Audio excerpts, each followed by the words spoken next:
حسینیت یعنی انسانیت، اور اسی انسانیت کی تعظیم کے لیے ان عزاداروں نے اپنے گھروں میں ہی فرش عزا بچھایا ہوا ہے۔ گھروں میں بھی ایس او پیز کا خیال رکھتے ہوئے یہ عزادار امام حسین علیہ السلام کے مجلس میں شرکت کر رہے ہیں۔ یہ امام حسین کی ہی محبت ہے کہ بچے بوڑھے سبھی اپنے گھروں میں ہی امام حسین علیہ السلام کی یاد میں عزا پیش کر رہے ہیں۔ ان عزاداروں کا کہنا ہے کہ موجودہ کورونا وائرس کی وبا کے تناظر میں ان کے لیے ضروری ہے کہ محکمہ صحت کی جانب سے جاری کردہ ایس او پیز کا خاص خیال رکھا جائے۔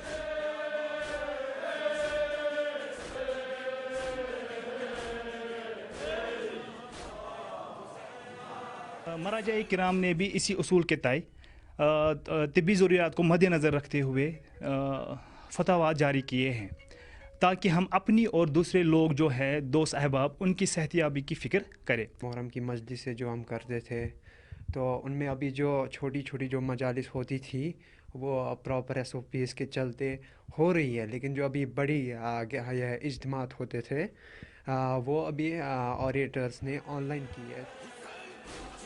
مرکزی امام بارگاہ بڈگام کی اگر بات کریں تو یہاں ہزاروں کی تعداد میں عزادار آتے ہیں، مگر امام بارگاہ میں داخل ہونے سے پہلے اسکریننگ ہوتی ہے اور مجلس میں بیٹھتے ہوئے سوشل ڈسٹینسنگ کا خاص خیال رکھا جاتا ہے۔ کشمیری مرثیہ خوانی ایک الگ انداز میں کی جاتی ہے۔ عزادار ایک دوسرے کے ساتھ بیٹھ کر ہم آواز ہو کر مرثیہ پڑھتے ہیں، مگر اس سال کورونا وائرس کی وجہ سے ان مجالس میں بھی تبدیلی دیکھی جا رہی ہے۔ کچھ لوگ اپنے گھروں میں ہی آن لائن مجلس حسینی میں شرکت کرتے ہیں۔ یہ عزادار اپنے گھروں میں ہی امام حسین کی یاد میں ماتم کر رہے ہیں۔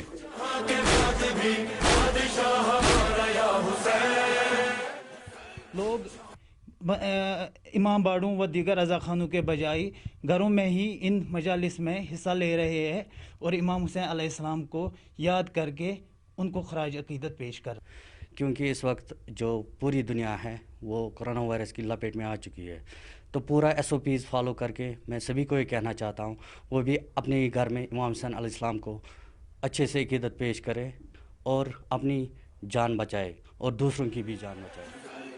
علماء دین نے بھی کورونا وائرس کو مزید پھیلنے سے روکنے اور لوگوں کو اس وائرس سے محفوظ رکھنے کے لیے آن لائن مجالس کا انعقاد کیا ہے۔ علماء کا کہنا ہے کہ حسینیت ہمیں انسانیت سکھاتی ہے اور انسانیت کی خاطر ہمیں ہر طرح کے اقدامات اٹھانے کی ضرورت ہے۔ یہ جو ابھی دنیا میں وبائی بیماری پھیلی ہوئی ہے، جس کے پیش نظر ہم سب جو ہے عقلی فرض ہے ہم پہ کہ اس کے پھیلاؤ کو بچائیں، روکیں اور لوگوں کو اس کے جو ہے مضر اثرات سے بچائیں۔ اسی حوالے سے ہم نے امام حسین علیہ السلام کی عزاداری جو ہے یا محرم کا جو یہ مجالس ہیں ان کو بھی ہم نے ایک دوسرے پلیٹ فارم سے شروع کیا ہے تاکہ عزاداروں کی جان بھی بچے اور اس کا پھیلاؤ بھی رکے۔ کربلا ایک ایسی درسگاہ ہے جو ہمیں ہر وقت انسانیت کی تعظیم کرنے کا درس دیتی ہے، لہٰذا ہمیں کربلا کے پیغام کو سمجھنے کی ضرورت ہے۔